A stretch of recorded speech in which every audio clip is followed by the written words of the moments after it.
Fala pessoal, tudo bem? Hoje aqui no mais um Papo de Médico eu quero discutir com vocês um tema que eu gosto bastante, que é a prova de residência médica da USP. Por que é um tema que eu gosto bastante? Porque eu me dediquei muitos anos a essa prova. Durante a minha preparação para o R1 foi a única prova que eu fiz. Eu estudei pra caramba essa prova. Eu sei de cabo a rabo qual é o esquema dessa prova, como é que ela é montada, a evolução dessa prova ao longo dos anos. Então, eu tenho muita confiança para falar sobre esse tema. Eu queria passar um pouquinho dessa experiência para vocês. Então, o primeiro conceito que eu queria, para quem ainda não manja muito disso, muitos já sabem, como ele está arquitetado hoje em dia. Isso já mudou, uma mudança até que recente, mas é importante vocês saberem.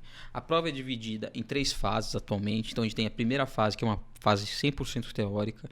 A gente tem a segunda fase, que é uma fase prática em termos, e a gente tem a terceira fase, que é uma entrevista, tá bom? Todo mundo que faz a segunda fase faz a entrevista também.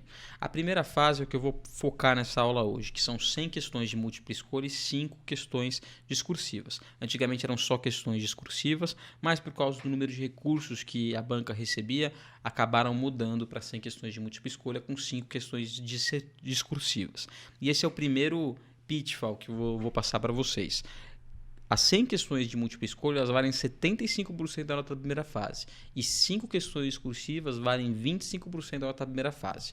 Se você trocar em miúdos, o que você vai ter? Fazendo um cálculo bem simples na nota final de 0 a 100, cada questão de múltipla escolha vale 0,375 pontos na sua nota final e cada questão discursiva vale 2,5 pontos na sua nota final. É só você fazer a conta. Isso é muito importante lembrar, esse conceito é muito importante, que é o quê? A questão discursiva é uma questão muito valiosa. Então, o tempo que você tem que se dedicar a ela tem que ser proporcional a isso, esse valor que ela tem, tá bom? Esse é o primeiro conceito que eu queria passar para vocês nessa aulinha bem simples. Se você comparar uma questão discursiva com a entrevista, por exemplo, a entrevista vale 10 pontos com tudo, enquanto a questão discursiva vale 2,5 pontos na sua nota final. Então, vê o quanto você pode mudar por uma questão discursiva e o quão pouco você pode mudar com uma entrevista, que geralmente todo mundo tira 7 para cima. É muito difícil uma pessoa tirar menos do que 7 numa entrevista, na maioria das bancas. Então, o que eu quero dizer com isso é que a questão discursiva realmente ela tem um valor muito grande que não pode ser desvalorizado. Aqui eu peguei uma lista dos aprovados, aqui foi os 25 aprovados da anestésio, tá? Poderia ser qualquer outra especialidade. E eu fiz um cálculo básico, aqui acho que tem alguns erros de digitação, mas eu vou explicar aqui para vocês. Pegando a maior nota de entrevista com a menor nota de entrevista, a gente diminuir uma pela outra, o impacto na diferença da nota final entre o primeiro colocado e a pior nota é de 2 em 100. Ou seja, o máximo que você vai conseguir ganhar em relação a algum candidato é 2 pontos em 100 com a entrevista. Já com a nota da segunda fase é 10,4, ou seja, a nota entre o melhor colocado, melhor nota da segunda fase versus a pior nota da segunda fase, dá uma diferença total na nota final de 10,4, já é uma diferença muito maior.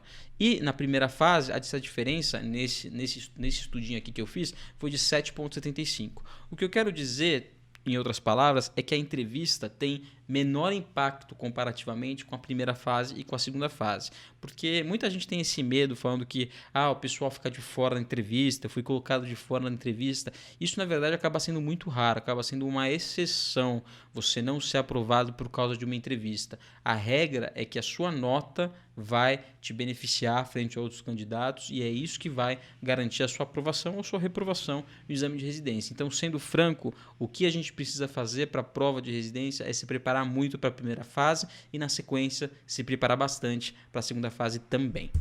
Então, eu peguei até aqui um gráfico, coloquei no gráfico aqui as entrevistas. Em verde são as entrevistas dos aprovados, em azul é a entrevista de cada um que foi reprovado. E você vê que praticamente não tem realmente diferença nenhuma na nota da entrevista daqueles que foram aprovados e naqueles que foram reprovados, mostrando mais uma vez que o que mais fez impacto nesses aprovados de anestésio foi realmente as notas de primeira e segunda fase. A entrevista teve pouquíssima relação com isso. Então, vamos focar um pouquinho mais agora sobre a questão da primeira fase, que é para que eu vim falar aqui com vocês hoje. Vou trazer um pouquinho da evolução que a gente teve nos últimos anos. Então, eu peguei aqui algumas questões para mostrar para vocês uma coisa. Dá uma olhadinha, pausa esse vídeo, dá uma olhadinha nessas questões. Lê elas bem, que eu vou falar uma coisa daqui a pouco. Espero que você tenha pausado e tem ali 2 questões. E se você for ver essas questões, elas foram cobradas em 1999 na USP. Então são questões que têm um padrão que é claramente antigo. Ou seja, o que eu quero dizer com isso? Ele pergunta uma coisa e pergunta diretamente, dá um diagnóstico para você e pede uma conduta, dá um diagnóstico e pede um exame de imagem, dá um diagnóstico e pede uma particularidade. Ou seja, são questões super antigas. Se você for estudar com questões antigas, você vai ver isso muito no seu exame, muito diferente dessas questões novas que estão cobrando. Isso aqui é a prova de 2020 que eu peguei, que é a tendência atual. Qual que é a tendência atual? É você colocar muita imagem no exame, muita interpretação no exame, histopatologia, ciências básicas, e é isso que a gente está vendo a cada vez mais. Então, esse é um conceito que eu quero que você leve dessa aula também. As provas antigas eram assim: caso clínico, diagnóstico, conduta, bem preto no branco.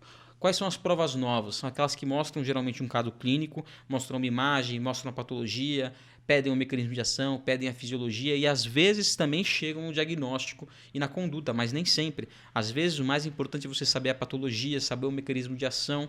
Então, não adianta mais apenas ler um livro-texto, apenas ler alguma coisa assim, um resumo e achar que está sabendo a matéria. Você precisa ir um pouquinho além, precisa entender o mecanismo, a fisiopatologia das doenças. Isso está sendo cada vez mais cobrado e vai ser o diferencial dos candidatos, tá bom? Então, como que você se prepara para isso? Então, eu peguei aqui uma doença do refluxo aqui como exemplo. Você tem que ir além do texto. Você tem que olhar imagens, tem que saber o que é um Barrett olhando, sabendo qual é o achado endoscópico, sabendo quais são os achados histopatológicos. Dá uma olhadinha, não custa nada. Você vai lá e dá uma olhadinha no livro. Pode pesquisar na internet também, não tem problema. Pode entrar no Medicoff, no KeyBank, que também tem tudo isso. O que eu quero dizer para você é que você precisa saber os mecanismos, saber as imagens, tá bom? Isso está cada vez mais cobrado. Ano passado mesmo foi cobrado aí um esôfago de Barrett, por exemplo. Então, é super importante que você domine isso, mas eu dei um exemplo do esôfago de Barrett, mas pode ser qualquer outra doença que você pode pensar sobre isso, tumores e assim por diante, tá bom? O importante é você ter uma visão ampla sobre cada grande tema. Isso pode ser e será cada vez mais cobrado, não só em cirurgia, como em pediatria e assim por diante. As questões aqui, por exemplo, que eu mostrei, aqui tem uma questão de gineco, aqui tem uma questão de pediatria e aqui tem uma questão de cirurgia. E todas elas cobrando o quê? Achados de imagem, achados de fisiopatologia, mecanismo de ação e assim por diante.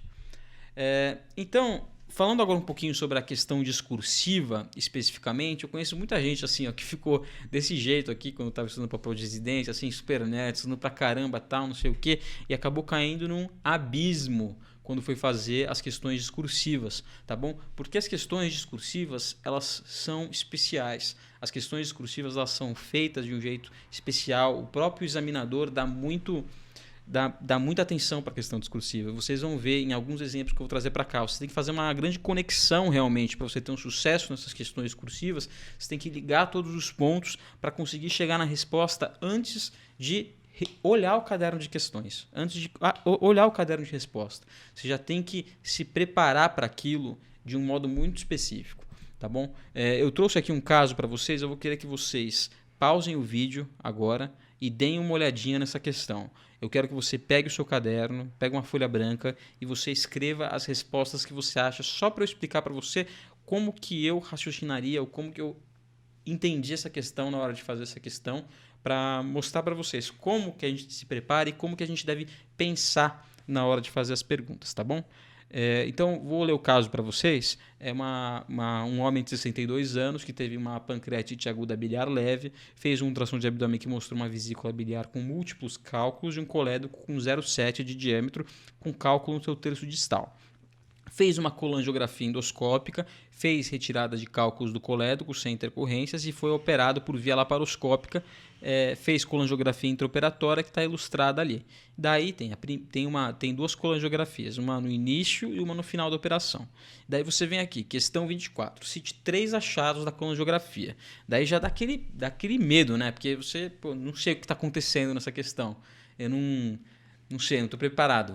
Olha, a colônia está estranha. Então, pensando aqui na questão 24, eu fui lá, fui escrever aqui mais ou menos como que eu arquitetaria essa primeira questão. Pô, a anatomia está estranha, porque eu não consigo ver, eu só vejo um ducto aqui. Geralmente, quem está preparado sabe que a gente tem um ducto cístico, tem o colédoco, a gente teria que ver ducto cístico, ducto colédoco, eventualmente hepático. Então, tá esquisito isso aqui. O duodeno eu sei que contrastou. Tem o catéter aqui da colangiografia. Eu não vejo nenhuma falha de enchimento. Ele fala aqui de cálculo. Caramba, o que eu faço? Calma. Leia a questão por inteira. Então, sem desespero nesse momento. Você tem que dar uma olhada na questão e você tem que ver os outros itens. Isso que vai ser fundamental. Então, olhando um pouquinho o item 25 e o item 26, é aí que eu quero que você tenha o grande quadro dessa questão. Olha o item 25. Provável diagnóstico sugerido pela primeira colongiografia. Isso por si só já está estranho. Por que a gente tem duas colongiografias nesse caso? Esquisito. Geralmente a gente só faz uma colongiografia intraoperatória. Questão 26. Conduta que foi realizada de acordo com o ilustrado na colangiografia final da operação laparoscópica. O que ele quer dizer? Que foi feito alguma coisa entre a primeira colangiografia e a segunda colangiografia. E aí a gente tem que ter qualquer suspeita do que aconteceu nesse momento. Alguma coisa deu errado, porque se tivesse dado tudo certo, a cirurgia teria dado sequência e a gente fez alguma coisa dentro da cirurgia. Por que tem duas colangiografias? Porque ele fez um procedimento. A questão 25, então, não é um diagnóstico de normalidade, senão ninguém teria feito nada. Isso é um conceito que você tem que ter, você tem que olhar as questões lá na frente e saber interpretar como você vai fazer nas questões anteriores. Então, tendo isso em mente, eu estava ali pensando na questão 24, mas como que eu acabei escrevendo a 24 com base nas outras questões? Item 1. Cateterização do colédoco. Houve uma lesão iatrogênica da via biliar. Esse é o primeiro ponto. Segundo ponto, contratação do duodeno na colangiografia. Isso a gente sabe que aconteceu. Terceiro lugar, via biliar principal não foi contrastada. Aparentemente, a via biliar principal intrahepática não foi contrastada. Você teve alguma cateterização diretamente do ducto colédoco e você teve provavelmente alguma lesão da via biliar principal. Essa aqui é a grande questão que está sendo cobrada aqui. Então, como eu escreveria a questão 25? Lesão iatrogênica da via biliar. Ligadura da via biliar principal entre parênteses. Sempre que você tem alguma coisa que você quer detalhar mais, você pode escrever uma coisa mais ampla e coloca alguma coisa mais detalhada entre parênteses. Isso é uma boa saída para quando você tem dúvida se o examinador está querendo que você faça algum tema distante, algum tema nada a ver, ou que você seja bem específico. Uma coisa clara, assim, uma coisa bem comum, a gente pode falar assim, antibiótico terapia. Mas por que você deixa só antibiótico terapia? Coloca entre parênteses o antibiótico que você quer usar. Então, por exemplo, se o paciente está com um abdômen agudo inflamatório, você quer começar por alguma razão antibiótico terapia, antibiótico terapia, daí coloca entre parênteses ceftriaxone EV, ou ceftriaxone IM, e assim por diante, via de administração. Tudo isso é ponto para você. Tudo isso é ponto na prova. Questão 26, eu acho que essa é a questão mais difícil aí dessa série, desse caso aí. Reparo cirúrgico da lesão iatrogênica e colocação de dreno de Kerr. Sem dúvida acabou sendo a parte mais difícil. E aqui é o comentário final da questão, que tem aí o gabarito direitinho para você dar uma olhada com calma. Então, vamos seguir em frente.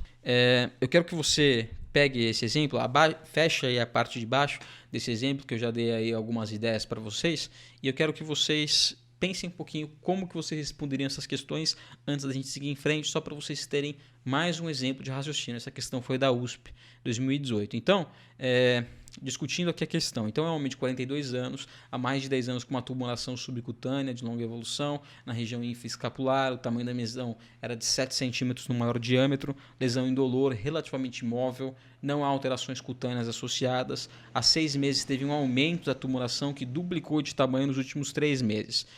Fez uma ultrassom que determinou uma tumulação subcutânea bem definida, com ecogenicidade de lesão sólida, com plano de clivagem às estruturas profundas e discreta hipervascularização ao estudo com Doppler. E daí ele pergunta para você, a primeira pergunta é: quais as duas principais hipóteses diagnósticas? Como a gente aprendeu na última questão, a gente termina de ler tudo, qual a conduta cirúrgica recomendada inicialmente, Questão 21. Cite 3 critérios citados acima que podem caracterizar uma eventual lesão maligna. Cite 3 importantes informações que a ressonância magnética pode auxiliar no diagnóstico da lesão. Então, é uma questão que não é fácil, especialmente para quem não está habituado com esse tipo de lesão ou quem não estudou tanto tumores de partes moles. Então, como que a gente faz isso sem se desesperar?